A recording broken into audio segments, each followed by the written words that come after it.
Well, Clint, it's happening again. See, I'd act surprised, but you let the cat out of the bag on social media today. You did. Man, Clint, we got an awesome guest today. Yeah. And I tell you, intelligent young man. I'm going to work on calling the players young men instead of kids. That's right. Because I'm an old man. That's right. Old man. Middle-aged. But I tell you, Clint, that I love doing these interviews, and we've had some awesome conversations. Another dude, awesome conversation, awesome guy, and an awesome player. No, totally, and very, very intelligent young man. You can just tell. And we talk all kinds of things. We talk football, talk anime, talk throwing your teammate into another player to score a touchdown.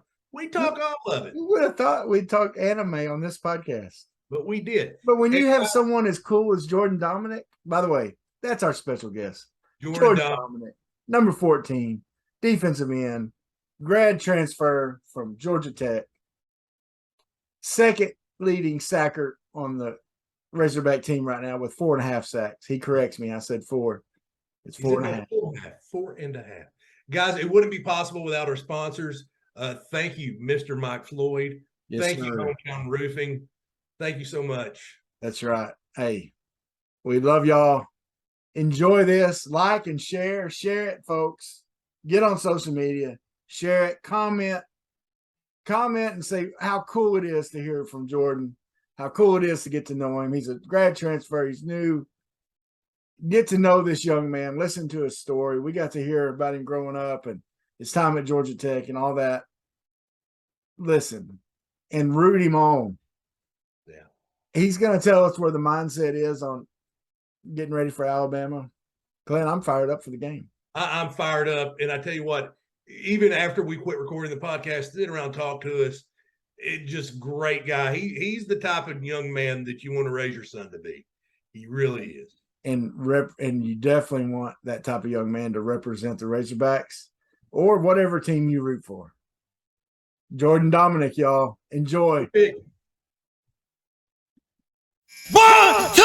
3, 4. You ever seen a lame man walk? Ever heard a dumb man talk? Ever seen a blind man see? I promise you a change his thing. You ever seen a cancer dead? Ever seen all the poor get fed? Ever seen a prisoner set free? I promise you a change his thing.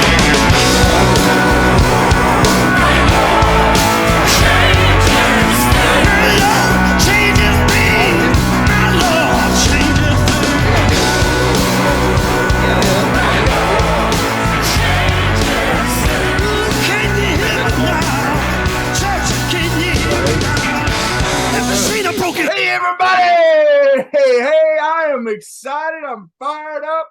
Y'all, we got a great guest today. Of course, I got Clint with me. Hey, Clint, wave. That's up to you. All right, we got the one and only Arkansas Razorback defensive end, second on the team currently in sacks with 4. He is making, that is 4, right? Am I up to date there? 4.5 now. Yeah. 4.5. Okay, there we go. 4.5. Don't. I'm already not giving him enough credit. He's number 14 in your on your roster. He is making a name for himself here at Arkansas and Fayetteville after already making himself a name at the Georgia Institute of Technology. Jordan Domineck, how you doing, man? Man, I'm doing great. Just blessed to be here. How about yourselves? Man, we're fired up to have you. And thank you for being on here. I know you just got out of practice and man, we appreciate you. Man, it's an honor and a pleasure to be here with y'all, man. Big C, Bigger T podcast, man. I love it. I'll tell you what, I'm happy you have low expectations. I set the bar and y'all just raising it, man. Y'all ready? Well, man, first thing we want to do, we just want to get to know you a little bit. Tell us what it was like growing up in Lakeland, Florida, right? Yes, sir. Lakeland, Florida. That's down close to Tampa. Yeah, about 45 minutes outside of Tampa, about an hour and 10 outside of Orlando, right in the middle. Oh, yeah. Good spot. Yes, sir. So we're really Central Florida. I ain't gonna lie. Yeah. Well, tell us about growing up there. I grew up, it was a little chill town, about 100,000 people, Lakeland, Florida. It's a crazy place. Like, you just look at our sheriff out there, Sheriff Grady Judd. That man went viral so many times for just the way he handles everything. But it's a great place to grow up. A lot of good football out there in Polk County. A lot of good sports in general, athletics. Just growing up, I've always just been around people that are all just playing athletes. Whether I was playing basketball, football, baseball, trying to do track and field, I was trying to do it all. I had so much energy as a kid that my dad told me, you know what, when I was 4 years old, he told me, you know what, we're going to go sign you up for football. And the crazy thing is, the age limit for football down there was 5, but I was 4, and they had my brother who was 5. So they were like, we're just going to sign them both up at one time. Yeah. So I ended up football since I was 4 years old. I've never missed a year, which is crazy to me because it's like I'm going on 18, 19 years now. Wow. It's wild.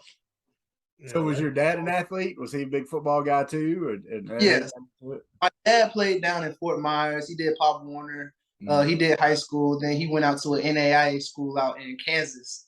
And then he transferred to the University of Florida during 1987, 88, I believe, 1987, 88, right before Spurrier got there. Okay. So he was a good, big football guy growing up. He coached me when I was younger and everything. I had him out there with me with the football field during high school. I had him come out there and just – one thing about him, he personally didn't want to coach me. Yeah. He wanted to coach against me because he knew all my things. So he would really have me thinking. Like, he'd tell the running backs, hey, do this, this, and this. And they'd be out there just doing me in. And I'm like, all right, now I got to really learn how to play against that. Now I got to work on my – so it was just always fun to go into practice and just practice with him, practice against him and everything like that. Now, what position did your dad play? He played defensive end at first, same as me, outside linebacker, defensive end. And then when he got to Florida, he moved to running back. Oh, wow. So he out there behind Emmitt Smith. That's a transition. Oh, really? Yes, sir. He was there with the Emmitt Smith era. So, it was crazy for him. So he's the one that pushed Emmitt Smith to be great, right? Yeah, you definitely know that for sure. Okay. Your dad started following us on Twitter, so we got to brag on him a little bit, right? Yeah, great guy. One thing about my dad, the crazy thing, he played one play at Florida running back, and he went for 20 yards. So he averages 20 yards per carry at Florida. So yeah, put that on a plaque or something in your office or something. No, we had Reed Bauer on, and I asked him, Reed, I said, because he had that touchdown pass to Kern last year, and I was like, do you ever talk trash to KJ about your completion percentage? You know what I mean? Because I would be. I would too. One, yeah. But I mean, if I was your dad, I'd be like, hey, Emmett, 20 yards to carry, bro. That's right. That's right. Yeah, you got that little NFL thing, buddy, but 20 yards. You got that rusher, yeah. Got 20 yards per carry when we were both in college. That's right. Now, who were some of your favorite players you looked up to growing up? Like NFL, college guys, whatever. So growing up, when I was in Little League, I really played every position. So I was wide receiver. I played defensive end. Little League people do. They just play whatever they can. Yeah. My favorite people growing up really to watch was Calvin Johnson. Mm-hmm. I loved the game, the way he played. I wanted to be the next Calvin Johnson if I could. But I gained a little bit of weight and ended up on the D-line. I love Calvin Johnson. I did love to watch Lawrence Taylor. He was just a freak athlete on the defensive end side of it. Yeah. Lawrence Taylor, Sean Taylor. I like to watch him just as a DB in general. I love the way he just came down and tried to hit people, hurt people, everything like that. Just really aggressive, So those were really my big three. And then, I watched football here and there, but really I was just a big anime kid for real. So I love watching football. But then again, I wasn't, watching football like I wanted to, like I should have been. Now, Travis was going to talk to you about the anime stuff. I have just a couple questions. I got 2 stepkids that love the anime. Yeah. I don't get it. But then again, I'm also a 46-year-old man. So there's that. So have you ever been to a con? And have you ever cosplayed? Have I ever been to a con? Not yet. That is one thing I do want to do.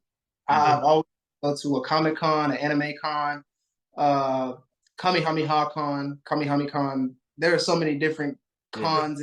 It's ridiculous. Wow. Like I can't keep up. There was one when I was in Atlanta that I wanted to go to, but I didn't have transportation to. So it's a great thing. And then cosplaying, I've done it a few times, mainly on Halloween. You know, I just dress up as one of my favorite anime characters. Yeah. And I'll just do that and just have a little bit of fun with it. But if I ever go to an anime con or something like that, I'm definitely going all out cosplay. Yeah. It's ready and everything. You know, I'm good. Yeah. So No, I don't blame you. Explain the draw. Like, seriously, okay, me and Clint are the dummy. Like, seriously, we just watch football, baseball, basketball. Like, that was like we didn't even. I'm watching that Jeffrey Dahmer documentary right now. Yeah, I'll take that. My horizons. We did watch some other weird stuff. But explain anime and what the draw is, because I know a lot of people, and but people that love it, dude, are passionate about it, and I know you're passionate about it because I've done some research on you and a lot of interviews. You talk about that, and you write your own anime, you know, stuff like that. So tell me, like, what's the big draw for it, and kind of explain it a little bit, because I'm going to guess a lot of our audience is probably not as big on anime like we are, you know, doesn't know as much about it. So explain a little bit about what the draw is for it. So the crazy thing is, for me and a lot of people that watch anime isn't just a show. It's just not a TV show. It's a lifestyle for real. Like, you live anime. There are so many deep life lessons that you can learn in anime from just watching Dragon Ball Z, just watching One Piece, watching Afro Samurai, watching just anything for real. I've always loved anime. It's just a way to break away from life. And there are so many different genres of anime. There's cooking anime, there's action anime, there's just all different types of anime. There's fighting animes, there's slice of life anime where it's just people walking around talking about just their life in general. There's high school animes, there's apocalypse animes. There are so many different things that you can do with anime, and it's just spans across such a wide audience of people. People say that anime is only for children, it's only for, you know, young children, but I promise you, like, anybody can watch anime, and there are so many different shows out there that I feel like if you find the right one for you, you're going to become invested in it. So once you're invested in it, you just keep going and going, and it really just grabs you, because you get emotionally attached to the people in the anime. Like, you know, you watch a good show and you're like, oh, I like this person. You can really relate to them, and then all of a sudden they kill them off, and it's like, oh my gosh, like, wow, it tugs on your heartstrings a little bit. Yeah. It's the exact same thing with anime. I've watched. There was one I called "A Kame Got Killed." Man, I almost cried watching that one. It was crazy. I was, man. Yeah. So many people died in that anime, and I was just like, man, my chest hurts. Yeah. Well, Clint, I don't know about you, but hearing Jordan talk about it, I kind of want to watch some. I mean, I'm gonna have to check. I mean, I'm probably not convincing salesman, dude. I'm serious. I've gotta finish the Jeffrey Dahmer Netflix show. Part of that Jeffrey Dahmer Netflix documentary, that is some wild stuff. It is. It really is. I haven't watched the documentary, but no, they've had so many chances to catch him and stop him, and they bungled it. They did. And the crazy thing is, I just always like to think like just different things. Imagine we getting the whole documentary about Jeffrey Dahmer, just the show and everything, but just think about so many of the people that they didn't catch, or the people that know about. Yeah. Like, you got to think, it's a crazy world we live in right now. Yeah, but there's still a lot out there that haven't been caught for sure. Yeah. No. Well, man, tell us about you had a good high school career, from what I can see. You had one season. Was it your senior year, or was it before that you had 25 sacks in one season? It was my senior year. I had 25 sacks in one season. That was my senior year. I remember there was one game at City where I actually had 7 sacks in one game. So that was my senior year. I really was like on a mission. That was my mission, to get 25 sacks. My dad challenged me with it, and I was like, you know, let's try and go get it, you know? So was that a record? I mean, I'm guessing it was a record at your school at least, right? Yeah. What about for Florida? Was it? I don't think it was the record in Florida, because I remember that year I had gotten 25, and I had compared myself on Max Preps to a bunch of people, and I believe there were 2 other people in Florida that had more than me. It was like 29 and 31 or something like that, I believe. Now, in that game, you had 7 sacks. why did the left tackle just not just go sit down on the bench and just go? And was the quarterback just like, please stop?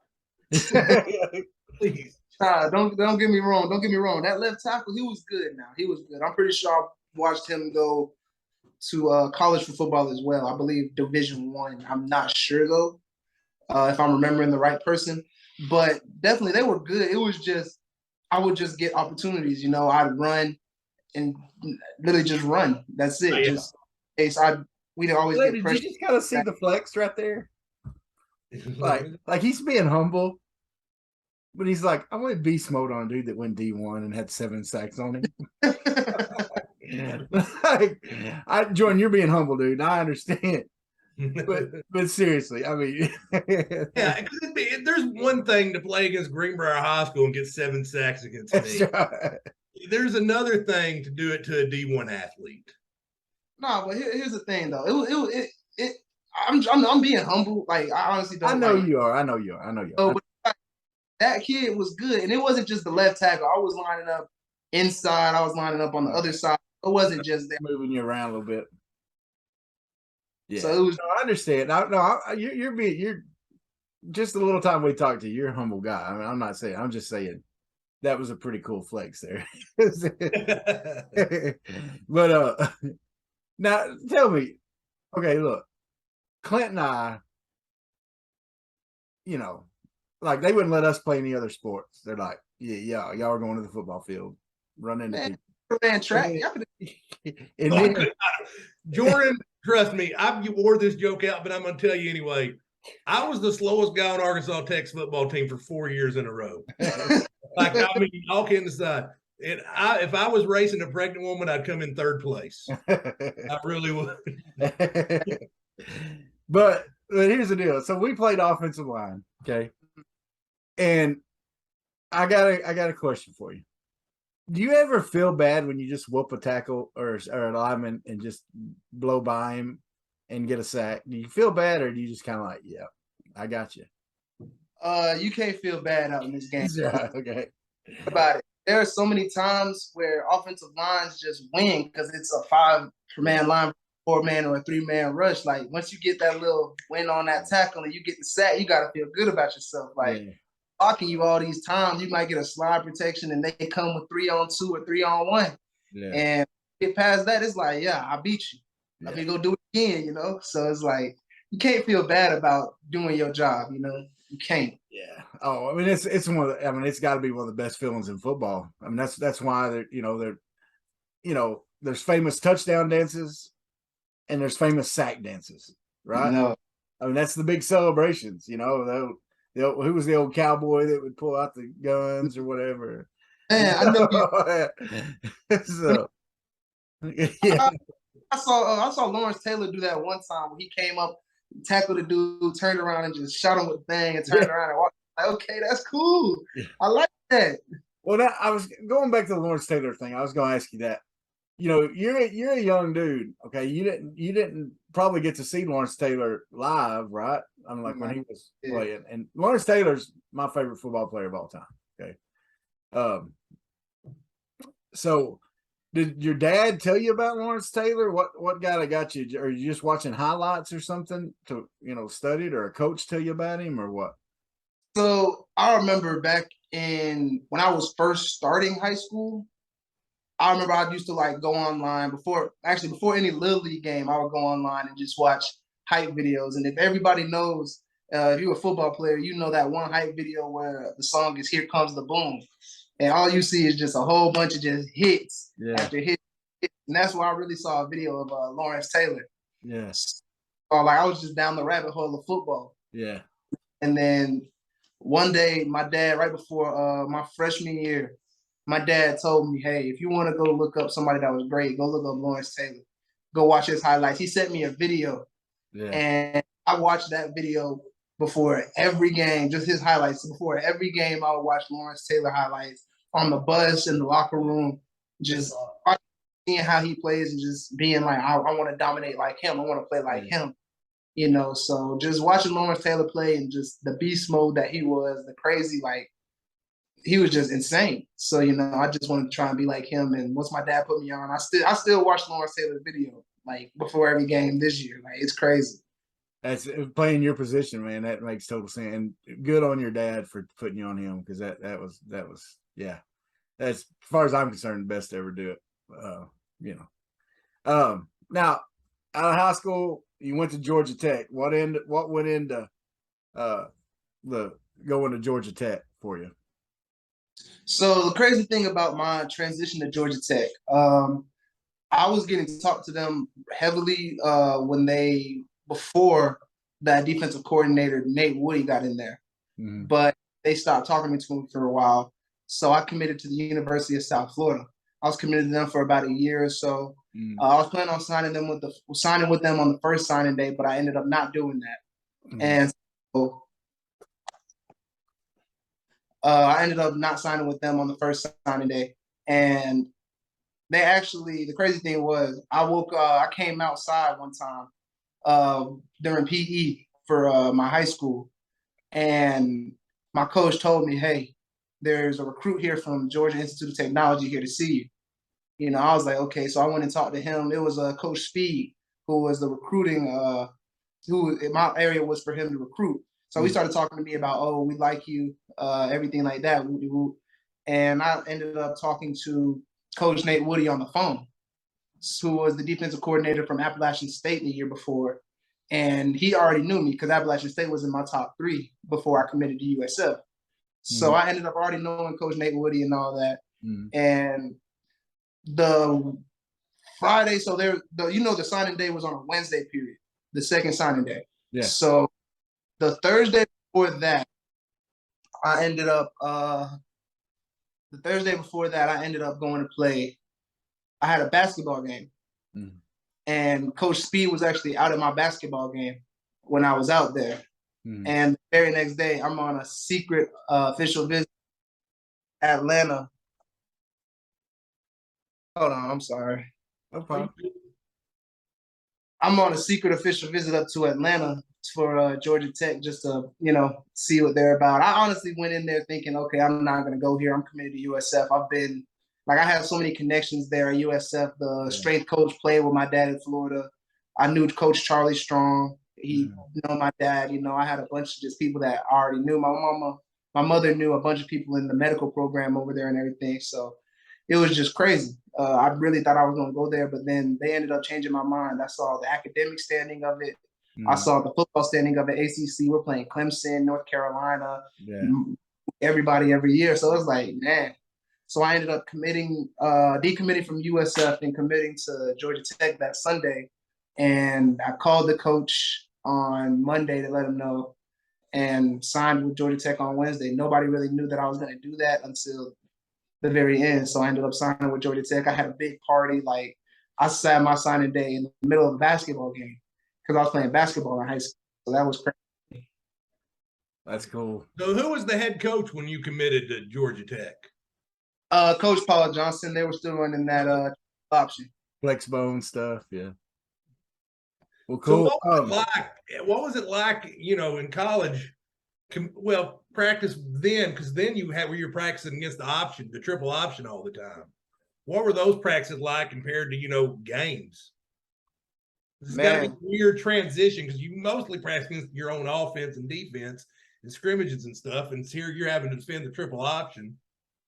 Man, when I tell you, it was different trying to defend them. My first time going in full pads against triple option in camp, I'm coming across, I played linebacker, So we were in a three-man front with an outside linebacker that could drop into coverage or rush the quarterback depending on what the play call was. And I remember I was floating over one time and dude just came out there and cut me. Like, I'm thinking I have the quarterback. I did not see the wing coming out of there at all. He ends up, and I do a whole flip and land on my back. So they're like, wow, this is my welcome to college moment, Limping off, and they're like, hey, you good? You good? I'm like, yeah, I'm good, knowing I'm hurt. And I'm like, man, that jump is different. So just being able to play against that triple option. But I'll tell you this, it did definitely help you when you're trying to defeat the cut block. That's one thing that they definitely taught you, not be able to get cut. So that's what I've been really I took a lot away from it. Coach Johnson was a really great coach. He was not one to play around. He was one to tell you exactly how he felt whenever he felt it. He made sure you knew exactly what he wanted.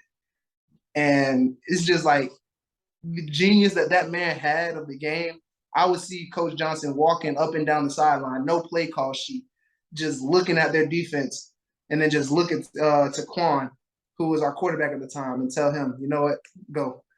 And they just run plays, and I'd be like, oh my gosh, like he has no call sheet. He's just walking up and down the sideline with his arms folded, headset on, just talking. And I'm like, man, them people are crazy out here. He knows his stuff for sure.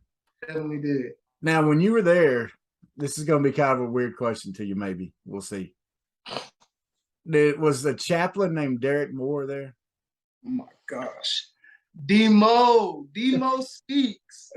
That man, when I tell you, I owe my life to that man. That man helped me through so many tough times when I was at Georgia Tech, when he was first there, from my freshman year all the way up until he left to go to South Carolina. Oh, is he in South Carolina now? Yeah, he's out of South Carolina now. That man he was the heart and soul of our team. I'm not going to lie. He would come in there and get us hyped before every game. I could sit down and talk to that man for hours. I bet you if I could call him up right now, I'd call him and just talk to him, and he just talked to me about everything. He told me he's proud of me. Yeah. It's just a pleasure that I love that man. Like, he really helped me through a lot of stuff when I was at Georgia Tech. All right, let me see if I can get you fired up. We're going to fight till we can't fight no more. Till we can't fight no more. Lay down. Fight no more. We're going to bleed for a while. Get back up and fight some more. Oh, dude. Let me tell you about our connection with him, okay? When I came in, we have another best friend named Wes, okay? In high school, his girlfriend, we were near Conway, where UCA is. Yeah. And our buddy Wes's high school girlfriend, her family were big UCA supporters. Mm-hmm. Her dad had went to UCA, and all that. Okay. Well, UCA was trying to recruit Derek Moore, and her dad got to know him on the recruiting visit. He ended up at a NAIA school in Oklahoma, like East Central, somewhere like that. Okay. But he became friends with that family. So he would come to Conway and visit, and, like, he won't remember us at all. He would remember our buddy Wes and that family. But, like, he spoke at the graduating class after us at their graduation.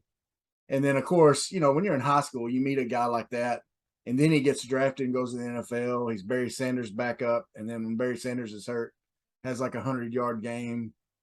That ends up getting him a contract with San Francisco and Carolina. Mm-hmm. So we followed him, so he was one of those guys we looked up to. And then, of course, being, a man of faith myself, his faith and everything, the way he always stood, when he was popular in the pros, the way he stood up for it and everything. And so I always kind of kept up with him. And then one time on YouTube, I run across that hype speech he gave, back when Tashard Choice and all them were there, and he's doing that. We're going to fight till we can't fight no more. And dude, I love that deal, man. And that man, such a neat guy. That man had me ready to run through a brick wall. Yeah. Like, just listening to him whenever he talks. He's always so enthusiastic. He always has this energy about him, positive vibe about himself. Yeah. That like, it makes it feel like whenever he's around, everything's gonna be all right. We're gonna go out there and do what we need to do. And I just got to thank him for, like, everything he's done for me. Like, it's so much that behind closed doors that people don't even know that he's done for me. And just being able to help me mentally, help me just stay focused and stay on path, knowing what I need to do. So I just owe a lot to him. That's cool. Well, I was wondering that when I had that question in my mind the whole time when we got you, and if he's on social media or something, tag him on this when we put this out. So I got you. His Twitter handle is @DemoSpeaks. Okay. DM.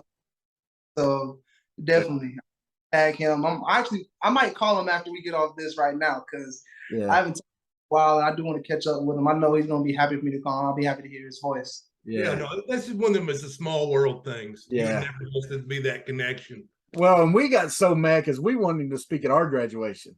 Okay, instead we get the guy who's the Now he's a legend in Arkansas, but he was the morning country DJ in Little Rock. That was our speaker for ours. I was on that committee. I'm proud of that decision. Yeah, we wanted, but my buddy's girlfriend was like, "No, I want him for mine." She graduated a year after us. So anyway, well, now at Georgia Tech, man, you had a great career there.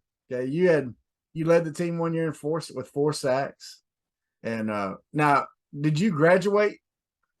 Yes, sir. I graduated early December of 2021 with my bachelor's in business administration. So I was able to get that degree. But now you're wanting to go into medicine, right? I do, yes, sir. Is that the goal? Is that what the classes you're taking now for?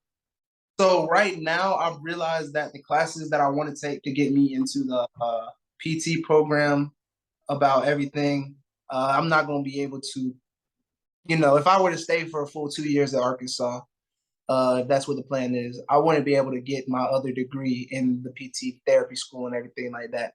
So right now I'm working on a master's in my business classes at the moment. Okay. And I plan on trying to come back whenever I'm done, like whether I become a GA, whether I'm done with the NFL or anything like that. I want to be able to come back and go into the physical therapy field, So right now I'm just working towards being able to get myself a business degree so that way I can open up my own physical therapy practice. And I'd be able to do all the accounting and everything like that if I wanted to, just be able to work and just know the inside of a business and how a business works and operates and all that. So if I were to open my own PT practice, I could open multiple throughout the United States if I ever get the chance to. So that's my main goal in life for real. But right now we just got a whole bunch of steps to get there. If the writing anime thing doesn't work out, right? In NFL, yeah. All right. So, what went into the decision to transfer to Arkansas? Really, it was just more so what I wanted to do with life. Like a bunch of people thought, oh, he wants to get out of Georgia Tech because they're not winning games, and I've heard that so many times. And at the end of the day, it really wasn't that. Like I want people to know it was not that. It had nothing to do with the coaching staff. It had nothing to do with just losing games. It was me realizing what I really wanted to do with life. Like I've been working towards my business degree. I got my degree in business administration. And I just really wanted to know what I wanted to do next in life. I was looking into physical therapy because that's something I really want to go into. I want to be able to help athletes on and off the field, help them with their recovery, help them with their rehabilitation whenever they need it, or just anybody in general, just to be able to make them feel good. And so when I entered the portal, I was really just thinking, okay, where can I go that would give me a great physical therapy program, whether I try and go into it now or later down on the line. And really I was really debating whether or not I wanted to go to try and make it to the NFL, if I wanted to try into the draft. And it was really just me deciding, I think it's time for me to try and find myself a different home. I gave 4 years of my life to Georgia Tech. I loved it. I enjoyed myself there. I got my degree, and it's an overall amazing. It's a good place to get a degree from. It's a great place to get a degree from. It's no Arkansas Tech. No. Jordan, now my final 2 schools, when I was leaving Greenbrier High School, it was between MIT and Arkansas Tech. Tech, ATU had a slightly better football program. Yeah. I'm just joking. Yeah, Clint's full of it. Let anybody in there. Slightly better. Slightly. Yeah. Slightly. I mean, that's cool. So, and was there other schools you were looking at too? Was there any of them that were kind of in the top tier of where you wanted to transfer to? When I entered the portal? Yeah. Yes, sir. So I was looking at Michigan State. I was looking at Arkansas. I was looking at Penn State. Jackson State, I took an official to with Deion Sanders and them. Did you? That was a nice. Now, was that partially just to meet Deion? Actually, no. The crazy thing, my dad played with Deion and Pop Warner football. Oh, what? You say your dad played with Emmitt Smith and Deion Sanders. I mean, no big deal. Just 2 of the all-time. Just 2 of the best that ever played their positions. No big deal. My dad, it was down in Fort Myers. My dad played with Emmitt Smith not Emmitt Smith, Deion Sanders and Pop Warner and everything. He played with Emmitt Smith in college, and it was really just a family trip because my mom was from Jackson, Mississippi, out there. So I have so much family out there. As soon as I get out, like man, I have so many connections out here. I know so many people. Everybody's walking up. Oh, you Miss Domineck's son. You Miss Domineck's son. You Stacey. And you part of the Campbell family. You know. Yeah. So it's wow. All these people really know me. I'm really in like a family environment. So it Yeah. was nice to be there and just enjoy it. Yeah. So I got to ask you this question because with all the changes in college sports, did NIL factor at all in your transfer? Did that? I mean, was that something I know the school probably on the recruiting in your visit or whatever, as they're trying to sell it to you, they're like, hey, we've done this for our athletes or whatever. But is that a big factor, do you think? Or was that for you, or do you think it is for other transfers? So I do want to talk about this. I'm glad you brought NIL up.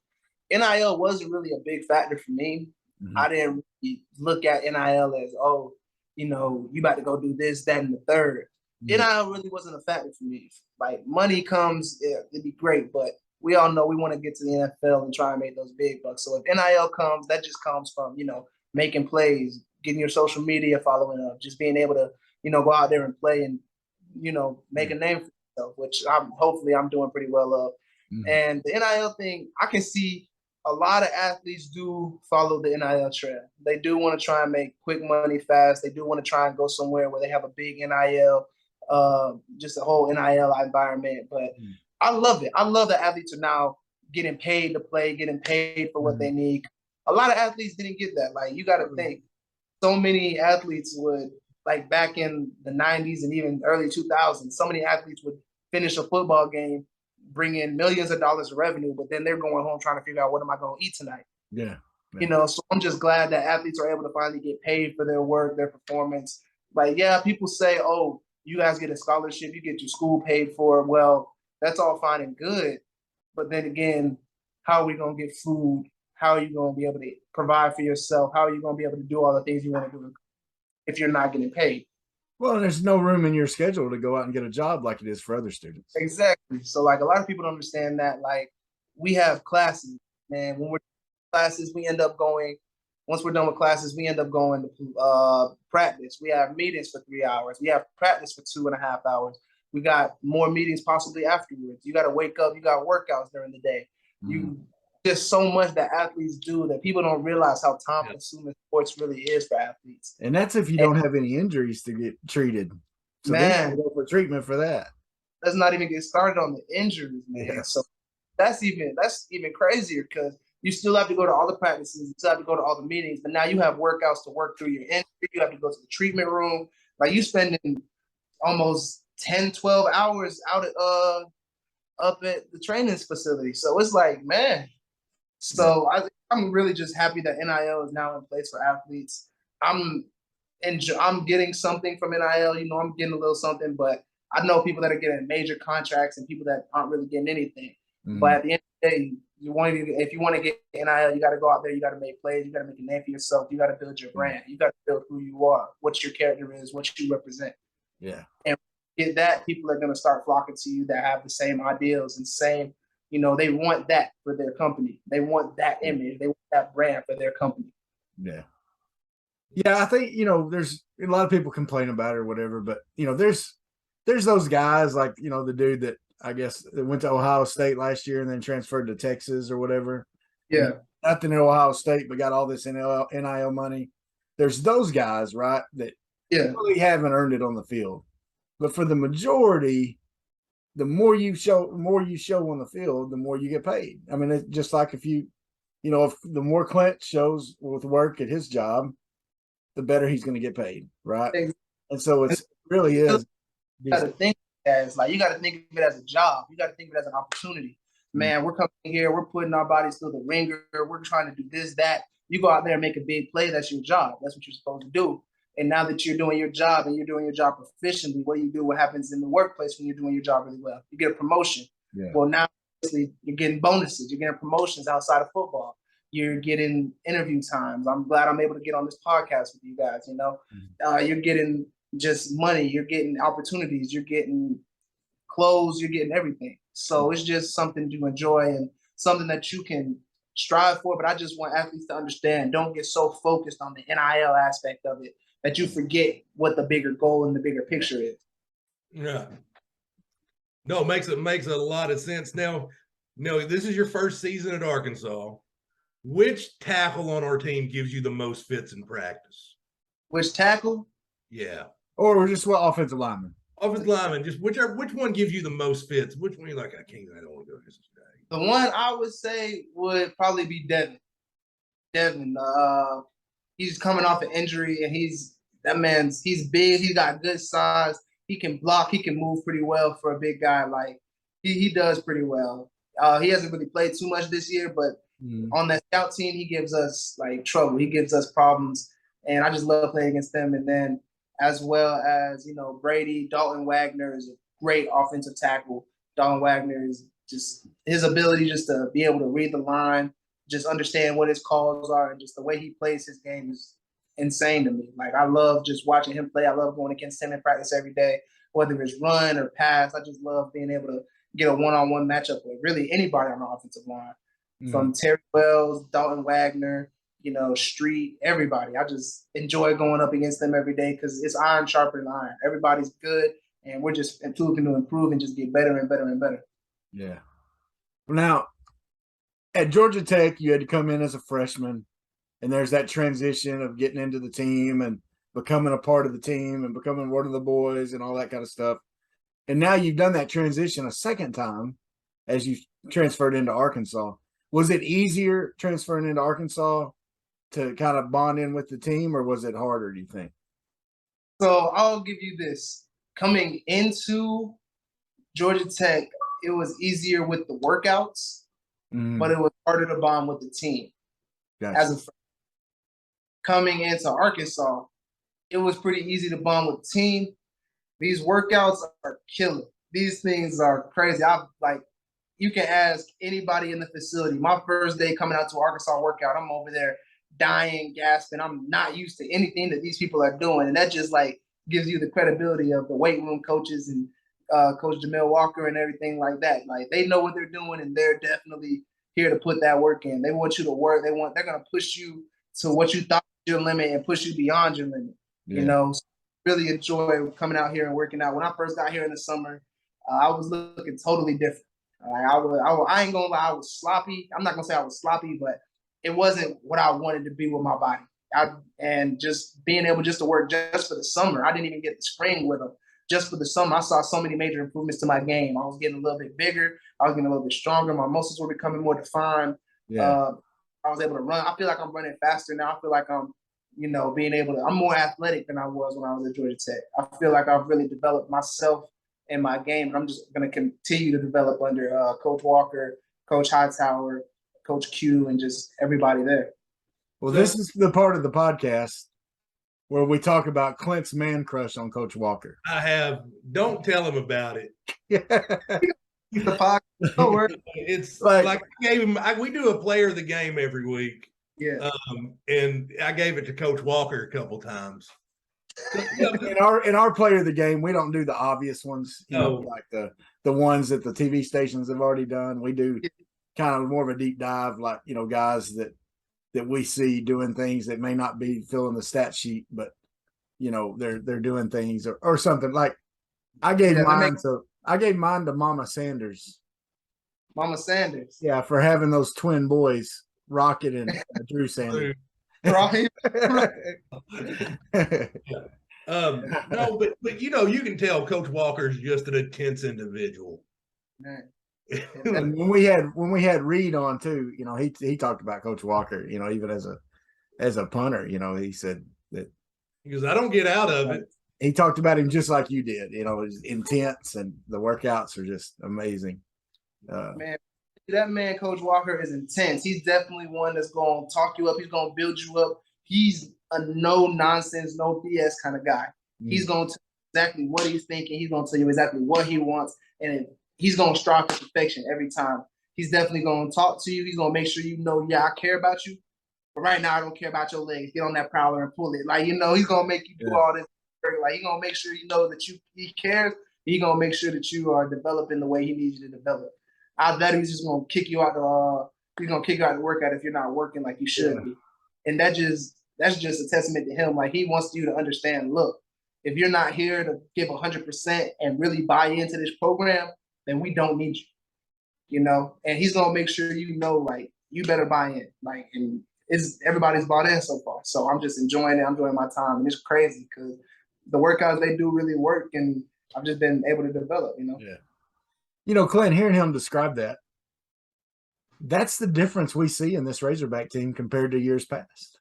Before, I think, you know, because we saw a team out there before Pittman that, you know, when it got tough, sometimes they would fold under.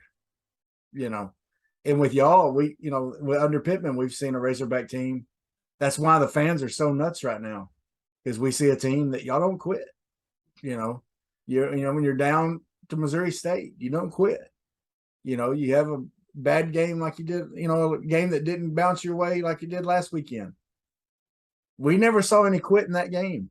You know, I mean, even after some, you know, tough things, you know, and I'm totally confident y'all are going to come out with no quit this week and fight hard. And I didn't always have that confidence, Jordan, on the Razorbacks. You know what I mean? And under some of the last coaches. And like Clint always says, Coach Walker, you know, probably is a huge part of that, I'm guessing. Would you say? I definitely can. Like, he's definitely a huge part of it, just with like the development of the players, the encouragement of the players for sure, making sure that the players know, look, we care about y'all. We want y'all to be the best versions of yourselves that you can be, pushing everybody to the limit, and just understanding like the leadership on our team. Leadership on our team makes us feel like, oh, we can't quit now. We're still in this game. I can say in a lot of places they don't have the leaders that we have in Bumper Pool, Dalton Wagner, Isaiah Nichols, you know, Drew, Jalen Catalon, let him get back healthy as soon as he can and be able to, you know, because that man's a force. Just KJ Jefferson, just everybody that's a leader in our program. They've really set the standard of, look, we're going to push ourselves. We're never going to quit no matter what. We could be down 40 or something. We're still going to play balls to the wall. You know, we're not going to stop. We're not going to quit. We're going to come in there. We're going to be physical. We're going to attack. We're going to play. And we're going to play the whole 60 minutes, not 59, not 58. We're coming in there to take it all. You know, that's just we want to play. Sure, things may not bounce our way sometimes. Like, you know how football games are. Oh, yeah. Play, but you might not get the win, or you might not be the better team. And you do get the win because of the way you played and the way you hustled and the way you guys set out your mindset and everything. Mm-hmm. So really, just every week, everybody attacks with the mindset of, look, we got to get better. It's Arkansas versus Arkansas on Saturday. Us versus us. We don't care about any other team. We don't care about any other logo. It's us going out there and playing our brand of football so that we're able to, you know, do what we need to do to come out with a win if we can. Mm-hmm. So that's just basically our mindset. Now, once again, this, you know, of course, we're not going to talk much about last week, right? But coming out of that, there's a lot of noise out there, right? Fans are fans. And look, me and Clint are fans. Yeah. But fans are idiots sometimes, okay? Yeah. You know, fans don't understand. We're not at practice. We don't know, you know, what you know, they gripe about play calling. We don't know what plays looked awesome in practice and for some reason didn't work on the game. You know, fans don't know the inner workings, yet we get on, you know, they get on social media and start talking all kinds of crap or whatever. As a player, and not just maybe for you, but as you see other players, do most players just drown out that noise? Or does that sometimes, I mean, you know, you can be as open as you want to, but does that creep in and you hear those voices and it, you know, gets kind of tough sometimes? So I feel like for most of us, we understand, like, we've been through a lot. Like, a lot of players that have been here through Arkansas for 4 or 5 years, they've seen the ugly side of Arkansas and they've seen the pretty side of it. You know, I was at Georgia Tech. We went 3-9 3 years in a row. I've seen the ugly side of Georgia Tech and I've seen the positive side of Tech. You know, and just you can't focus and you can't listen to fans because at the end of the day, like you said, they're not in practice. They're not seeing what's going on. They're not doing what we're doing. They're not coming out there and working, and they don't know what we're up against. You know, so it's really just that's why I say when I say as Arkansas versus Arkansas, it's really us versus ourselves. We love the fan support. Don't get me wrong, and there are some we appreciate Arkansas and the work that we're doing more than fans that are truly mad at us. You know, but it gets on your Twitter feed and you see it and you're just like, man, I wish I could have done better. I wish I could have done this. I wish I could have done that. But we're really good. I've seen with this team, they're really good at blocking out the noise and understanding, look, we don't care what anybody has to say about us because the only people that truly mattered on that football field are the people that are in that locker room. The ones that matter are the ones that are going out there to play, the ones that are going out there to give us a scout look, the ones that are going out there to kick us our field goals, to kick off, everything like that. Everybody on our team creates value with themselves, whether they're a scout player, whether they're the starter, it doesn't matter. As long as you're going out there and playing your brand of football and knowing what we need from you, we understand. Block all that noise out, block all the negativity, block all the haters out. It doesn't really matter. They can say what they want from behind the screen, you know, but they're not out here doing it. They're not out here playing like. So at the end of the day, it doesn't matter what everybody says. We know we just got to get up, brush that dust off, and keep it pushing. Yeah. So we complained about the fans a little bit. And like you said, the players love the fans. So it's obvious that y'all as a team love the fans, okay? Yeah. Justin, look, to get you on here, I just sent you a message on Twitter, and you were willing to read it and respond, okay? So that, to me, that shows you care about the fans, and there's other players that, you know, that you know, is that way too. You know, you see y'all at different things. But talk about just how good the fan support is at Arkansas, because you've seen it at another school, and I'm sure y'all had great fans at Georgia Tech too. But is, you know, maybe not necessarily compare that, but just talk about what it means to you when you do have that full stadium, and y'all are it's third and short, and those fans start. I mean, just the eruption of the fans and what it means to you out there on the field to hear that. When I tell you, I got to start off with just the hog walk. That was my first ever hog walk before the Cincinnati game. I'm walking out there and I just see a sea of red next to the buses when we're pulling up. Oh my gosh. I'm walking the bus and I can hear them from down the street, you know. Yeah. I'm enjoying the second of it. The entire atmosphere was electric. It was crazy to me. Yeah. And just go out there to your field and see that the whole stadium is just a sea of red.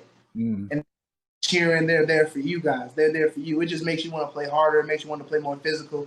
You don't want to go out there and disappoint your fans. Yeah. You want to go there and, you know, make a statement, go make a play, make something happen, make something. And just being able to go into my own stadium and realizing that it's majority of our team and not the other team, like that makes it feel better. It makes you feel like, yeah, I'm really a part of something special. There's really a fan base behind us. There's really people that are here that are supporting us no matter what. And I'm so happy that I'm here and I'm able to see that with my own eyes, being able to hear the crowd roar on third downs when we're trying to go get that pass rusher, or we're trying to be the pass rusher to get that sack, you know? Yeah. And hearing the crowd erupt whenever there's a big play, it gives you a little feeling of just like pride and joy of something that we started, we created. Not me personally, but the University of Arkansas started last year with their 9-4 record, which is a lot of things. And just seeing how the fans will come out and flock to the games now, just seeing how sold out Cincinnati was, how sold out Missouri State was. I know this weekend against Alabama is going to be insane. I know people are going to want to go to that game. They said it's going to be more people at this game than a bunch of games like in the past years. So I'm excited to see the turnout for that. I'm excited to see what happens. And I'm just, I just enjoy having that fan presence, just that 12th man, if you will. Yeah. Crowd, it's amazing. No, in your time, we're doing the red out this week is what I saw that we're going to make the stadium red. Have you been into the stadium yet where it's been all one color, or they tried to stripe it out or anything? Will this be your first time like this? This will be my first time. I think I might have been to one when we played Georgia at Georgia my freshman year, my redshirt freshman year when I didn't play. That may have been an all red out. I'm not really sure, but just to be able to just go in there and see a whole stadium of red, I'm just imagining it. I just think it's crazy because I've seen the Penn State whiteout game where they were playing Michigan, and I saw how Michigan had to call timeout in the first play of the game because they couldn't even get the ball snapped. Yeah. Imagining what if we do that here? We get a whole crowd of sea of red, and it just gets so loud that they can't even, get the ball off. They can't do anything. Like that's just, I'm imagining that. It's just like crazy to me. I just can't wait to see it. Have any of the other Hogs that have been here talked about Little Rock games much with you? Not really too much about the Little Rock game. We've more so been talking about. I talked to Isaiah Nichols and everything, and we were just talking about, a lot of just like we were really comparing how bad our teams were. Yeah. When he was here his first few years when they were winning like 2 games and I'm winning 3. And we were just not comparing how bad our teams were, but just like the way we played and, the blowout scores and just how everything's really progressed from back then until now. Mm. Just being able to see that, just go back and watch what I've done before and what I've seen before and the team that I was on before. Yeah. And now a different team that truly buys in, that truly plays, that truly wants to be better, that wants to do better. They're willing to put in the work to be better. I'm just enjoying my time, and it's just crazy just seeing everything that happens around me. Well, of course, y'all aren't playing there this year. I don't think they're not playing in Little Rock at all, are they? Nah, not this year. But Little Rock Stadium, is a lot smaller than Fayetteville. It's 55,000, isn't it, Clint? 54 or something like that. Mm-hmm. But it's all concrete and it's in a bowl. There's no gaps. Yeah. It's all you're down in a bowl, and the fans are almost right on top of you. Fayetteville gets loud, gets very loud. But if you had another 20,000 in Little Rock, it would blow it out of the water. Little Rock gets loud, man. Crowds can be crazy. Jordan, I ask everybody this that's played a sport: who has the best hecklers that you've played against? Who has the best what? Hecklers. Which student section just makes you laugh? Because when I asked Reed Bauer this, he actually told me, he goes, it's going to surprise you. It was Colorado State. Colorado State. Colorado State. They played them a few years ago when Chad Morris was here. You don't want to talk about that game. Yeah, we don't want to talk about it. But, For me, out of all the years I played football, I have to say Florida State had the best hecklers. I could see that. Florida State was just being on the field and just looking at the fans and just hearing them talk. I was really over there joking with my teammates on the sideline when we were playing them. I just heard everybody, they're just like, hey, 42, you're trash, just yelling and just saying random stuff. And I'm like, man, these people are funny. Yeah. Like, I love when I hear a heckler talk. Yeah. Because it's crazy how you're sitting over there and I'm out here, but you're the one talking trash. Yeah. Like, it's funny to me. Yeah. And if you were standing right in front of me, you'd be saying yes sir and no sir. But up there in them stands, you sound like a big dog. Yeah. You gotta love it. And it's like that just comes a part of the game. And it's just so funny to me because it just realized, that really just shows the passion that fans have for their team. Yeah. Yeah. Oh, I know a bunch of Arkansas fans and some hecklers over on the other sideline talking to the other team and everything. Oh yeah. It's amazing just to see how invested people will get into their team to the point where they're actually talking crazy. So it's just funny to me, and it's just nice to see sometimes. Well, when basketball season starts, you'll have to go to some games and see the students at the basketball games because of course in a basketball stadium you can hear them a lot better. Mm-hmm. And they do some. Arkansas basketball fans have historically done some pretty neat stuff. Back when we were coming up, you'd go to games and they would all pull up when they would announce the other team. Mm-hmm. All pull up newspapers like they're reading the newspaper. I saw that one time on YouTube. I saw the Arkansas fan. They all had newspapers up when they were announcing it. I saw that. And they would say like, "Who's he?" after they'd say his name and or just say like they would find research stuff about them and say stuff about them. It's pretty entertaining. So. Ever a game where you went and when they were announcing the players, they all just turned around, everybody just stood up and around and just didn't even look at them. Yeah. I've always seen that. It's just funny to me. Yeah. Now, of course, y'all are getting ready for a huge game this week. Bama coming in. You're playing against a Heisman winner last year, right? And as you're getting ready for Bryce Young, how important is one of the things I think people don't understand in defenses, especially against a quarterback like him, is a big job you have is helping containing.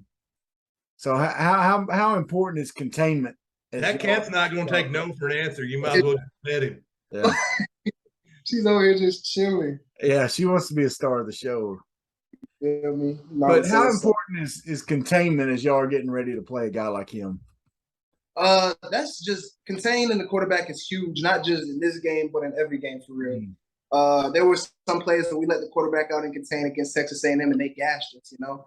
So I know that he's going to be a more mobile quarterback. He's much more, you know, intellectual. He's better, has a better IQ on the football field than a lot of quarterbacks that we played so far, and that shows just being a Heisman winner. Just being able to play against him, we're definitely gonna have to be able to keep him in the pocket, contain him. And he's a great pass. He's a great passer too. So not just containing him, but actually getting to him, getting him off his, messing up his throws. That's going to be a huge emphasis for us this week. Just being able to, you know, affect the quarterback because they do a lot of passing, which is a lot different from the old Alabama, which I used to watch growing up. You know, so seeing that they do a lot of passing on first and second down, or just passing in general with their quarterback, and they have some really good wide receivers. Their running back, Jahmyr Gibbs, I remember playing with him over at Georgia Tech. He was there with me as well. He transferred out same year as me to go over there. So, and it's just going to be an interesting battle. I'm ready to, like, we're just working to get better at it, you know? Now, what's that going to be like tackling one of your old teammates this week? You know how, like, you're in practice and you always think, man, I wouldn't want to go up against him. It's actually the opposite for me. I really want to test myself against Jahmyr. That man, I really feel like he could be a Heisman candidate as well. He's a great running back. He can catch, he can block, he can run. He has great vision as a running back. Just being able to play against him is going to be something like, man, I practiced against you, and I seen you do some crazy stuff during practice. There was one play they were running at Georgia Tech. We were running a counter with Jahmyr, and I had gotten into the backfield, and I'm coming across. So he's coming from the left side of the quarterback, and I'm coming from the right side of the quarterback. And I'm about to tackle Jahmyr. He gets the ball and hits a spin move around the quarterback. Like, he literally back spun around the quarterback and took off to the outside. And I'm just sitting there, like, I tried to grab him, and I just flow around the quarterback. I'm like, what the heck was this? Like, nobody actually get the ball and then spin behind your quarterback and take off the right side. He just ran it up the sideline. I'm like, man. So really there, I'm just ready to play. I just want to play. Are you helping your other teammates? Are you giving them some advice on how to tackle him and how to things he's gonna do? Man, I would, but they're giving me advice, you know, just everybody they're watching so much film, they're probably getting the stuff Exactly. Just being able to watch film and just see how they play. And not just Jahmyr, but their number 2 and their number 6. Their running backs are doing pretty well as well. They've all rotated. They've all got pretty good playing time. So I just want to be able to go out there and play my best. And, you know, I've actually got a lot of help from some of the older guys as well that have played Alabama before, that were here last year and the year before. And just the way they scheme it up and everything. And just got to do a lot of film study, got to do a lot of practice, make sure our technique is good. Make sure we know our assignments, where assignments sound, and just go out there and play our Arkansas brand of football. Physical, violent, swarm the ball. So coming off a tough game like you did last week, going into this game, where would you say the mindset is for the team right now? What's the, you know, the motivation? I mean, there's always this kind of similar motivation, but where would you say the mindset is? You feel like y'all are in a good place getting ready for this, or you still got some work to do this week to? So obviously we're always going to have work to do. We're always going to have to get better. The mindset is, look, we won the month of August, you know, we won the month of September. Yeah, we had a little blip at the end where things didn't work out our way, but we're on to the next. You know, it's like a piece of paper, crumble it up, throw it away, get a new sheet when you're ready. Now it's time to get to work. We have we treat it just like any other game. We have a whole new team coming in. We're about to be playing in our stadium. We're preparing the same way we prepare for any other game, because we know at the end of the day, it's still Arkansas versus Arkansas.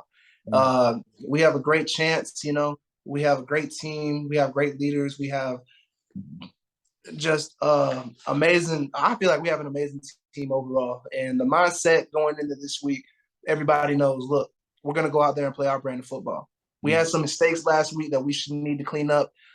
We had some mistakes the week before that we still are making that we need to clean up, and that's our emphasis right now. Get those mistakes cleaned up. Make sure we know our blitz tracks. Make sure we know our assignments, our alignments. Make sure everything's good. And basically, that's how we're going about it. We're not too worried about the logo on the helmet. We're not too worried about the name. We're more worried about ourselves, and we're more worried about, let's get to it. Let's go play our brand of defense. Let's go play our brand of offense. Let's go play physical. Let's go play fast. Let's start fast, hit them in their mouths. Like, let's not sit back and just be like one of those teams that are like, oh, so-and-so's coming in, so how bad are we going to get beat? Nah, we're going to go in there and make sure they know you're going to remember Arkansas at the end of the day. Well, I'm fired up, Clint. I am too. That's exactly what I wanted to hear, because I knew that was what was going to hear from you, because y'all have shown that over and over again, and we're excited for you for sure. Now, also in my little bit of research I did, you're a big music guy. I love music. And so what's some of your go-to music? What's your favorites? So my favorite artist, not of all time, but my favorite artist currently would be YNW Melly. His song Blue Balenciagas. If anybody knows me, I've been singing that song since my freshman year of high school. Sophomore year of high school. I know every single lyric to that song. I was really liking King Von a lot, but it's just not just rap, but I like all types of music. So I like to make music as well. I love instrumentals. If you ever see me just talking to myself while having headphones in or something, I'm literally just making up my own lyrics to the song. I'm making music myself. I like to rap. I love to freestyle. You throw on a beat off freestyle at any point, anytime, anywhere. It doesn't matter. I just love it. Music. I love listening to 80s R&B, 90s R&B. I love old school music. What's some of your favorite old school? Man, if I had to say, I have a whole R&B playlist that I have. Return to the Mac is definitely one of my favorite songs. Return to the Mac is a great one. What's the name of the other song that I've always listened to? There's Return to the Mac, Killing Me Softly. Oh, yeah. Oh, man. I love them. I love them so much. People might get on me for this, but I do love the what's their name? I keep thinking Ice Spice because of the new girl that's out, but no, it's the Cheetah Girls. I did used to love to listen to them sometimes. Okay, yeah, gotcha. I never listened to them. That's it's funny, like, because the crazy thing is I heard about the Cheetah Girls from the movie called Chicken Little. Okay, yeah. I remember that Cheetah Girls had a song in there, and I just listened to them and just be like, man. Yeah. So listen to them a lot. I love Neo. Neo, when he was this old R&B, he came out with an album, I think, this year that I've been listening to. Just it just depends on your mood, Gotcha. Well, I work at a school, and I was filling in for a kindergarten class the other day, and it was the 21st of September. So I played that old Earth, Wind, and Fire song. Do you remember? I played that for the kids, and of course these are kindergartners, and they start dancing to it and stuff. And this one little girl goes, "Oh, I know this song." I'm like, "How do you know this song?" She said, "It was on Trolls." Okay, all right, there we go. So look, these cartoons are bringing back some of these old songs.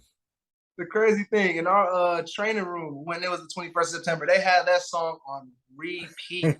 They played it like 5 times in a row. When I'm over there, man, can we change something?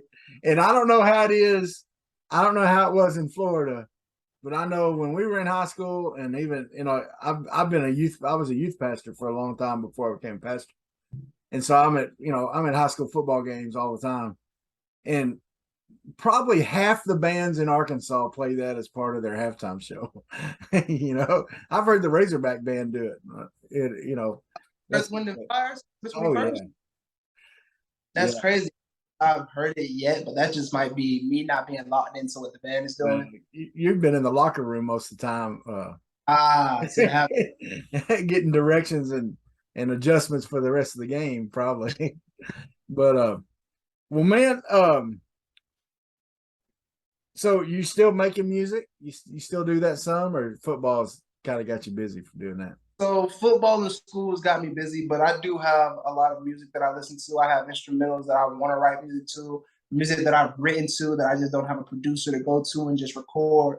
I just have a lot of stuff hidden in my phone that is just like cool. So I do love it. I do like to write whenever I can, but I've been trying to more so not work away from music, but more so work on, the anime writing. And I have a story that I truly want to write down that there's a whole, I have a whole multiverse that I really create and I want to get into and just make that something that I can turn into a reality myself. So that's something I'm really trying to do right now. So what's your go-to food up in Fayetteville? Go-to food up in Fayetteville? The crazy thing, my girl put me on Southern Food Company. Their chicken and waffles for breakfast. Oh my gosh. I'm out there just killing that. I love company. Y'all have the Wendy's out here. Wendy's has always been my favorite. I love the fries that they've had. I can get fat off the fries they have. Chick-fil-A as usual. So what's your favorite? What's your order at Wendy's? My Wendy's, Dave's triple, no pickles, no onions, with a large fry, a large fruit punch, and a large chocolate frosty. That's either that or if I can gain 5 pounds just listening to your order. That's right. I was in Las Vegas, and there's this place we always go to called Hash House or Go-Go. Mm-hmm. And I went one time, and I got the chicken and waffles. And the waitress looked at me and said, "Is it okay if it has bacon in the waffles?"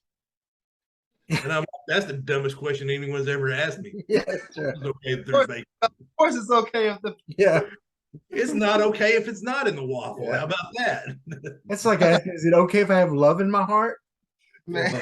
Okay. In Atlanta, when I was younger, I went to a place called Gladys Knight's Chicken and Waffles. Have y'all ever been there? I have not. No, but if it's named after Gladys Knight, it's got to be good. Man, it was a really famous chicken and waffle spot, and we went there a couple times when I was doing AAU basketball, family and teammates.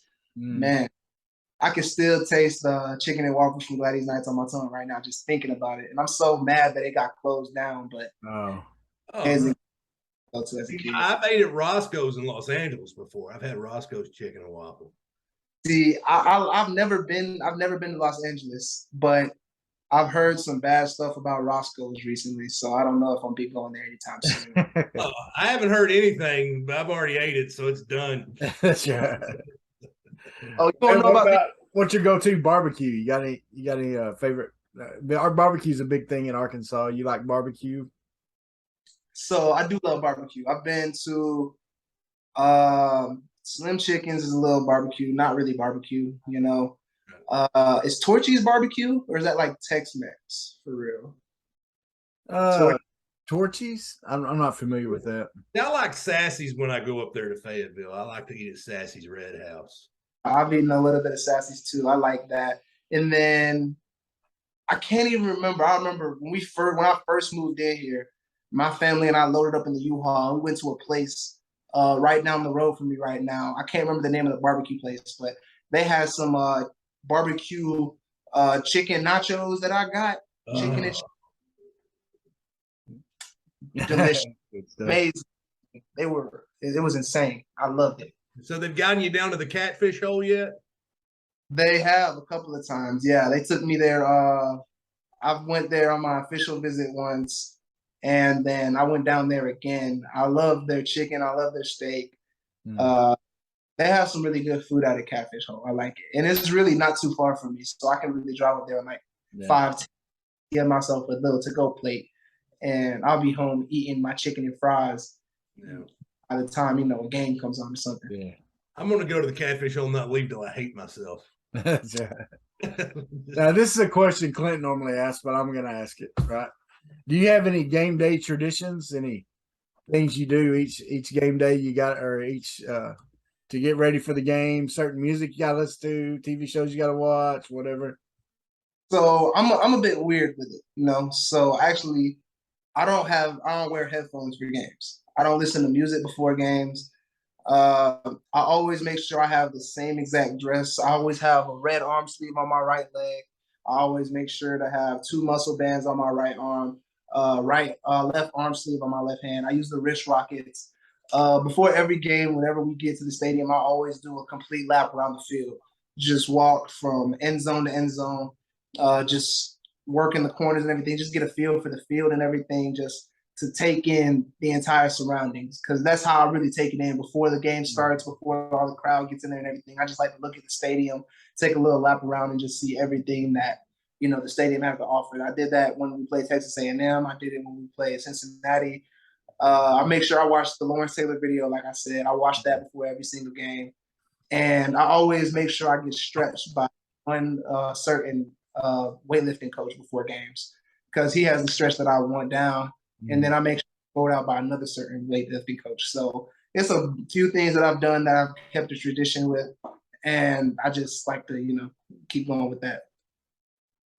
That's awesome, man. Well, Jordan, we've gone over our time here, man. We appreciate you so much. And we're proud to have you as a hog, dude. We're glad to have you. And I, like I said, man, I love watching the defensive linemen play. I love watching defensive ends play, because I know, especially with football the way it is now, that defensive line position is so important. Okay. It's so important that y'all do pressure, that you contain, that you do all the things you do. And man, when I see you out there on the field, you do all of those really well. You're not just you're getting there with the pass rush, but you're doing all those things well, man. And we respect that. And also, I'd seen some interviews with you, man, and you've proven it here. You're an awesome guy, and you handle yourself well. You're well spoken. You're a great representative for the university and the team, man. And we appreciate you coming on here, and it's been fun talking to you. Hopefully you've had a good time, and we haven't been too much of big dummies on here. And Man, Jordan, I'm with y'all. Honor and a privilege to be on with y'all, just to be able to talk to y'all and just get an outside fan's perspective. Any other questions you guys have, just ask. I love my time here, and I just, well, love I was talking. going to ask, that strip sack versus Cincinnati, if that dude hadn't got your legs, would you have scored? Yes. Oh, and I gotta ask, dude. Sorry. Who got you, by the way? Was that a lineman? That was the lineman number 60. As soon as I picked the ball up, he jumped on my legs. I was like, man, I was about to take it to the house. Yeah, because it looked like there's nothing but green in front of you. And that's awesome. Clint asked you that, because you've taken it to the house a couple of times at Georgia Tech, right? I have, yeah. I've gotten 2 touchdowns in my career so far. Now, and that's thinking awesome, because how many defensive linemen can say that? You know what I mean? Not too many, And But one of them I saw. Okay, I already know what you're cruising down the field.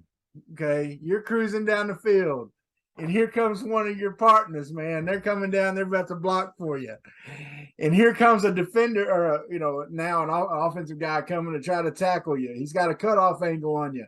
He's coming. You grab your own guy and use him like a blocking dummy. And throw him. I mean, they say you stiff-armed him. You threw your own guy into that tackler and then went in for the touchdown, dude. That's what folks, get on YouTube, look up Jordan Domineck returns a fumble for a touchdown, or what it was, 78 yards. 78, yeah, something like that. Tell me about that play. Man, so that was actually a funny play. So the funny thing is about it, so since we've been playing triple option for so long, I really just was practicing what I used to do against Coach Johnson whenever we played them in the triple option, Mm-hmm. So I just played the defense, the tackle block down, I served. I realized that the quarterback wasn't going to be able to cut it off, so I knew he was going to pitch it. So as soon as he pitched, I really just reached out my hand, and I was able to knock the ball down. It actually bounced off my foot the first time, so I went to look for it, and I realized that it was there. So I grabbed the ball, picked it up, started running. I see the quarterback coming. I'm like, man, if I'm a D lineman getting tackled by a quarterback, I'm going to be clowned all day for it. If I stiff on the quarterback, I didn't even realize I made him do like a little somersault roll or whatever. So I watched it for myself after the game. So I stiff on him, and I just hear the crowd roaring. I'm like, all right, bet. It's a 50 yards now. I just got to make it. I was so tired. I'm running down the field, and I just see the dude coming across the screen. So I kept looking back at him to see, okay, he's coming. So I'm like trying to slow down. I'm about to try and juke him out. And then my boy Charlie runs up on me, and he's trying to celebrate with me. We were like, yeah, I was really thinking about giving him the ball. But then I was like, you know what? If that other dude wasn't there, I couldn't do it. So I ended up with Charlie right there in front of me. It was just one thing led to another. That was just pure instinct. I pushed Charlie, grabbed him, pushed him in. We actually got a flag on that. So they said low blocking or whatever on Charlie. So we ended up, like, the flag was on the other team. Oh, so okay. they chop block or something like that because they hit Charlie below the legs and below the knees or whatever. And when I threw the flag, and it was on Kennesaw, the team that we played. Yeah. And they ended up giving us another 10 to 15 yards on the kickoff as well. Wow. Which the entire play itself was just funny. And then, like, when I'm getting over the sideline after, like, the next series, those people are telling me on the sideline, bro, your play went viral. Your play went viral. I'm like, there's no way. They said, bro, Lamar Jackson retweeted it. I'm like, there's no way. So I get off of so when the game's over and I get on my phone, I just see mentions and just my whole phone was blowing up from that play. I was like, man, it was a play and I enjoyed it. But, you know, shout out to my. So your buddy's name was Charlie? Yeah, his name is Charlie Thomas. What was that conversation like when you got back to the sideline? Man, He like pushed me. Man, he was all good. So the crazy thing, he understood why I did it. Yeah. Like, he didn't see the dude at all. I seen him, and I could have told him, look, but I didn't even see him until the last second. And it was just instinct, you know. We were just happy that we were able to score on defense. You know, he enjoyed it. He's a really stand-up guy, Charlie Thomas, #1 right now at Georgia Tech. Great linebacker. I'm not gonna lie, one of our best playmakers ever that has come through Georgia Tech. I feel like, great dude. I've talked to him. He was a pretty good friend for me. Just the situation on the sideline, we were just happy. You know, we scored. Charlie was like, "Man, I'll try to celebrate with you, like with your people." You know, so it was just funny. It was just all around good time, though. See, as an offensive lineman, when you're in that situation, a lot of guys will aim for a pylon. I go a completely different route. I find somebody to block me. That way I ain't got to run like, oh, look, I got blocked. I'm sorry, I couldn't run after him. That's right. You just run up behind somebody and just stop. Like, oh, look at that. I just got blocked. Well, Jordan, man. I ain't catching nobody. Jordan, man, seriously, we appreciate you being on here. Thank you so much. It's been a fun conversation. And we're gonna keep rooting you on the rest of the season and expecting, see great things this Saturday, man. We want to, we're gonna be rooting you on. Y'all get out there and do your thing because I believe that y'all gonna show Alabama a little something. Man, as I said, it's a privilege and an honor to be here. I'm glad y'all think that. We believe it too. We see it. We see the vision that we have, and I truly feel like it's gonna be a good game. Yeah. Like, we're gonna all out there, and all we ask is for y'all to support us and show up on Saturday when we go to play them at 2:30 on CBS. Make sure everyone's there, pack out the stands, and have our 12th man rocking. That's right. I don't think you're gonna have any trouble getting the fans in the stadium. That's right. No. Well, folks, thank you for joining us, Jordan. Thank you, man. Thank you for being here, and folks, like and share this podcast. Watch it on YouTube, listen to it on Apple Podcasts, Spotify, Amazon, Google, anywhere else you can find podcasts. We're there. MySpace, where you want to look? Your Farmers Only account. My Farmers Only account. Farmers Only. Jordan, help my man out. Help my man out. Send him. Right. Ladies, the DMs are wide open. Wide open. Travis's DM's wide open. You can get with me. You can get with Jordan. We'll forward it to him. That's right. Whatever you need to do. But no, we got to say a big thank you to. We got a friend named Mike Floyd. He helped make this happen. Mike, love you, man. Mike's a Razorback fan. He actually lives in Birmingham, but he's a big Razorback fan, so he has to deal with trash talk from them Alabama fans all the time, and even some Auburn fans over there. Believe me, I know how it gets. Yeah. So, but man, seriously, thank y'all so much for listening and watching and supporting, and man, Hogs are gonna make the Tide roll. Y'all have a great week. Sweat, work, filthy, dirt, harvest, hurt, kingdom come. Sweat, work,